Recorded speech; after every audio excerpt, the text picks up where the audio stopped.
Assalamualaikum warahmatullahi wabarakatuh. Waalaikumsalam warahmatullahi wabarakatuh. Selamat pagi anak-anak. Pagi. Bagaimana kabarnya semuanya? Baik? Baik. Baik, sebelum kita memasuki pelajaran, mari kita berdoa terlebih dahulu. Semoga pada hari ini kita selalu diberikan kesehatan dan ilmu yang bermanfaat. Mari kita buka dengan bacaan Al-Basmalah. Bismillahirrahmanirrahim. Gimana? Masuk semuanya? Tidak ada yang tidak masuk? Alhamdulillah. Baik anak-anak, sebelum memasuki pelajaran inti, yaitu tentang pengertian dasar daripada pelajar pemuda Pancasila, Bapak di sini mau menanyakan tentang pelajaran yang kemarin, yaitu tentang bagaimana tata cara bersuci dari hadas dan najis. Di sini Bapak mau mengulas sedikit tentang tata cara bersuci dari hadas dan najis. Baik, kalau bisa dijawab angkat tangan atau dijawab bersama-sama. Pengertian daripada toharoh yaitu bersuci. Bersuci dari hadas dan najis. Baik, hadas sendiri terbagi menjadi berapa kemarin? Ayo, katakan. Apa saja? Hadas kecil dan hadas besar. Baik. Sedangkan najis dibagi berapa anak-anak? Tiga. Apa saja anak-anak? Mukhafafah, mutawasito, dan mughalladhah. Baik. Sedangkan najis mutawasito dibagi menjadi berapa? Dua. Baik, yaitu hukmiyah dan ainiyah. Masih ingat nggak anak-anak? Apa itu najis hukmiyah dan najis ainiyah? Ayo katakan siapa? Ayo siapa? Atau kita jawab bersama-sama? Bapak ulangi sekali lagi. Najis hukmiyah adalah najis yang tidak nampak tapi diyakini kewujudannya. Yang mana dalam hal ini dalam Islam adalah sebuah najis yang menempel di badan yang harus dibersihkan karena itu akan menyebabkan tidak sahnya apa? Ibadahnya seseorang. Sedangkan najis ainiyah adalah najis yang nampak serta masih jelas wujudnya, rasanya, baunya ketika dicium, ketika dirasakan. Dalam hal ini adalah najis seperti air kencing yang masih nampak jelas wujudnya dan baunya. Ini adalah bagian daripada najis mutawasito yang mana dibagi menjadi dua, yaitu najis hukmiyah dan ainiyah. Jadi kesimpulannya, kita belajar bersuci di sini adalah untuk memberi pelajaran kepada kita, harusnya kita selalu menjaga kebersihan. Mau makan, tangan kita harus bersih. Supaya kita sihat, kita harus makan yang bersih. Karena Rasulullah menyukai sesuatu yang bersih. Apalagi ketika kita mau beribadah, harus suci badan, suci tempat, suci pakaian. Itu pada dasarnya yaitu toharoh. Baik anak-anak, sekarang Bapak akan menjelaskan pengertian daripada pemuda Pancasila. Profil pelajar pemuda Pancasila. Kita semua ini adalah pemuda Pancasila yang mana harus wajib mengamalkannya, tidak sekedar menghafalkannya. Sebelum lanjut ke pengertian profil pemuda Pancasila, coba Bapak ingin yang semangat dari kalian. Apa itu Pancasila? Dan kita sebutkan dari sila 1 sampai sila kelima. Ini wajib, harus kita hafal. Dan kalau perlu kita mengamalkannya dalam kehidupan sehari-hari. Baik, sebelum kita masuk pelajaran daripada pengertian pemuda Pancasila, kita sama-sama mengucapkan Pancasila. Siap? Siap? Yang semangat. Bismillahirrahmanirrahim. Kita mulai. Pancasila. Pancasila. Satu. Satu. Ulangi. Yang kompak harus hafal luar kepala. Kalau Pak Orto bilang satu ini, kamu bilang langsung satu, langsung kita sebutkan. Kita ulangi sekali. Pancasila. Pancasila. Satu. Satu. Ketuhanan yang Maha Esa. Ketuhanan yang Maha Esa. Dua. Dua. Kemanusiaan yang adil dan beradab. Kemanusiaan yang adil dan beradab. Tiga. Tiga. Persatuan Indonesia. Persatuan Indonesia. Empat. Empat. Kerakyatan yang dipimpin oleh hikmat kebijaksanaan dalam permusyawaratan perwakilan. Kerakyatan yang dipimpin oleh hikmat kebijaksanaan dalam permusyawaratan perwakilan. Lima. Lima. Keadilan sosial bagi seluruh rakyat Indonesia. Keadilan sosial bagi seluruh rakyat Indonesia. Ayo, sekarang satu dari perempuan, satu dari laki-laki maju ke depan untuk mengucapkan Pancasila. Rama, maju ke depan. Ayo, Rama, silakan. Berdiri di sini. Berdiri di sini. Ya, hafal ya. Nah, yang keras suaranya. Pancasila. Ayo, yang serius. Pancasila. Satu. Ketuhanan yang Maha Esa. Dua. Keadilan. Kemanusiaan yang adil dan beradab. Tiga. Persatuan Indonesia. Empat. Kerakyatan yang adil dan dipimpin oleh hikmat kebijaksanaan dalam permusyawaratan perwakilan. Lima. Keadilan sosial bagi seluruh rakyat Tepuk tangan. Ayo, perempuan. Topika. Ayo. Biar asin. Ayo. Pancasila yang keras. Ayo. Pancasila.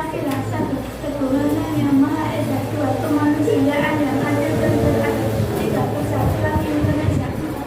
Kerakyatan yang dipimpin oleh hikmat kebijaksanaan dalam permusyawaratan perwakilan. Lima. Keadilan sosial bagi seluruh rakyat Indonesia. Terima kasih.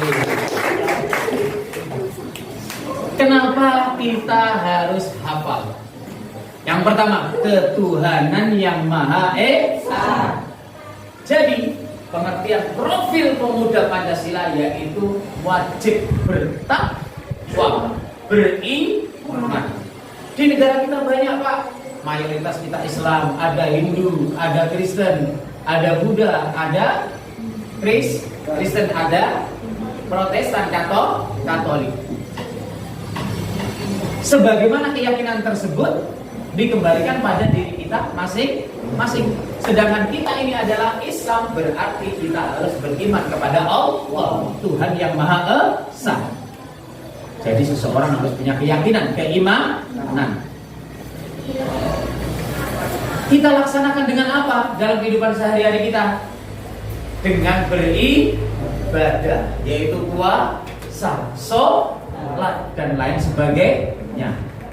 Keadilan kemanusiaan yang adil dan beradab. Dalam kehidupan sehari-hari juga kita ini adalah pelajar pemuda Pancasila. Bagaimana kita dalam kehidupan sehari-hari kita, sosialisasi kita di masyarakat kita. Ketika kita dijadikan menjadi seorang pemimpin, kita harus adil, sopan santun, perilaku terhadap manusia, saling tolong menolong, punya adab, punya perilaku yang baik. Inilah ciri-ciri daripada pelajar pemuda Pancasila. Yang ketiga, persatuan Indonesia. Ada pepatah, bercerai kita bersatu kita teguh. Jadi kekuatan yang sangat besar itu adalah persatuan. Indonesia merdeka ini berkat daripada persatuan antara ulama, pemuda, tokoh agama, tokoh masyarakat, semuanya bersatu melawan penjajah. Pada akhirnya kita diberikan oleh Allah yaitu suatu kemerdekaan dengan cara kita bersatu. Dalam permainan juga seperti itu. Permainan misalkan voli, kalau hanya yang pandai hanya satu, kemudian yang lima hanya duduk saja, kalau kita nggak bersatu pasti kita akan kalah. Coba kita bersatu, kompak, semangat, pasti kita akan meraih Kerakyatan yang dipimpin oleh hikmat kebijaksanaan dalam permusyawaratan. Jadi ketika seorang pemimpin akan mengambil sebuah keputusan, haruslah keputusan tersebut bijak, adil. Gunanya apa ada anggota dewan? Itu adalah perwakilan daripada suara daripada rakyat untuk menyampaikan aspirasi.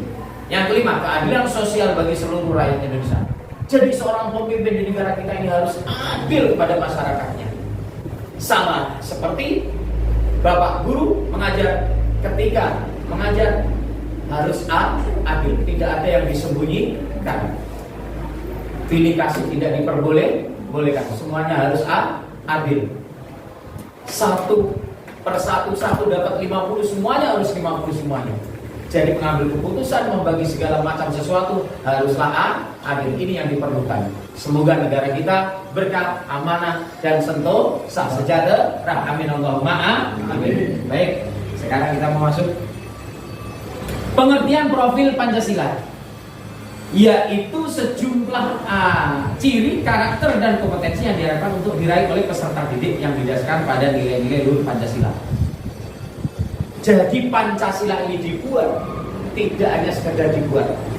Para ulama berkumpul yang pengen mencetuskan Pancasila ini, dasar-dasarnya ini diambil daripada Al-Quran.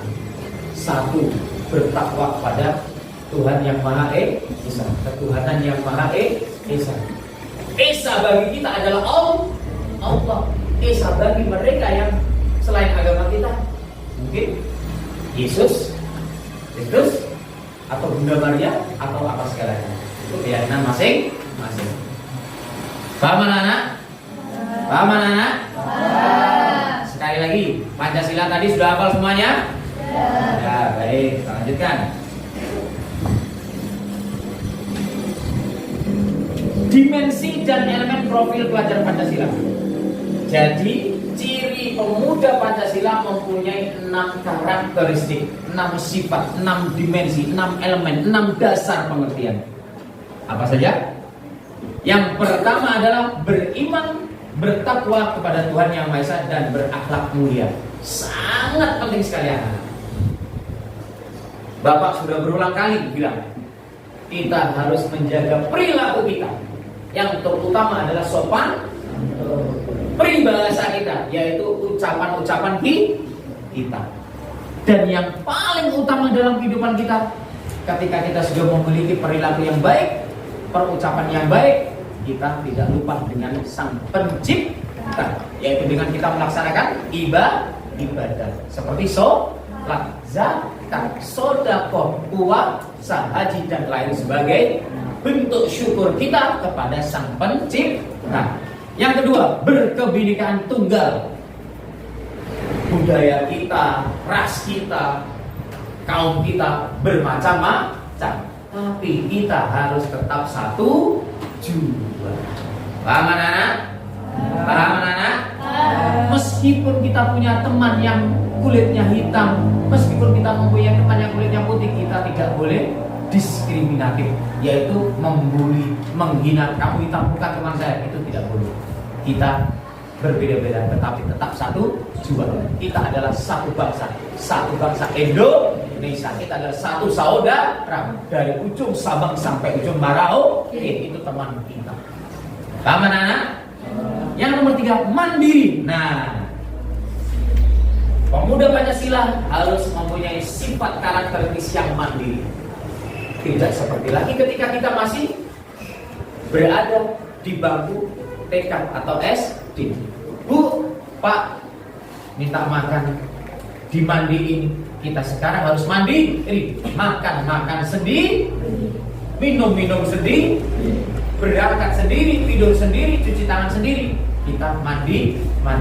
Bagaimana seorang itu bisa mandiri ketika dilepas keluar dari rumah?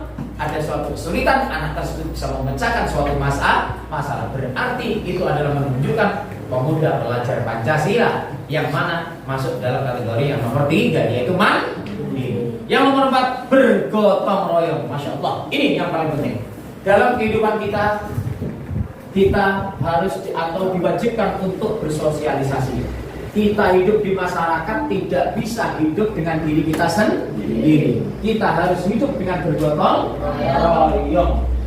Sampai dari kita lahir sampai mati, seseorang itu pasti masih membutuhkan pertolongan orang lain. Kalau kita sakit, nggak ada sanak saudara jauh, siapa yang tolong? Ketika kita meninggal, siapa yang menguburkan? Siapa yang mengangkat? Siapa yang memandikan? Pasti orang lain. Nah, ketika kita mau lahir, ibu kita ditolong oleh seorang bidan, seorang dukun bayi, pasti kita masih membutuhkan orang lain. Kita kalau seandainya kerja secara bergotong royong, pekerjaan tersebut akan terasa lebih ringan. Paham anak? Yang nomor 5, bernalar kritis. Jadi seorang pemuda Pancasila ini harus kritis dalam berpikir. Kita berusaha selalu berpikir bagaimana kalau seandainya kita mau menemukan masalah, kita harus berpikir. Seketika Bapak Ibu guru mengajar, ada yang belum dipahami, kalian harus bertanya. Jangan diam saja. Itu menunjukkan pemuda yang kritis untuk berpikir agar supaya bisa menciptakan atau memecahkan suatu masalah. Paham anak? Yang terakhir yaitu kreatif. Punya bakat apa, punya kreativitas apa, silakan dikembangkan.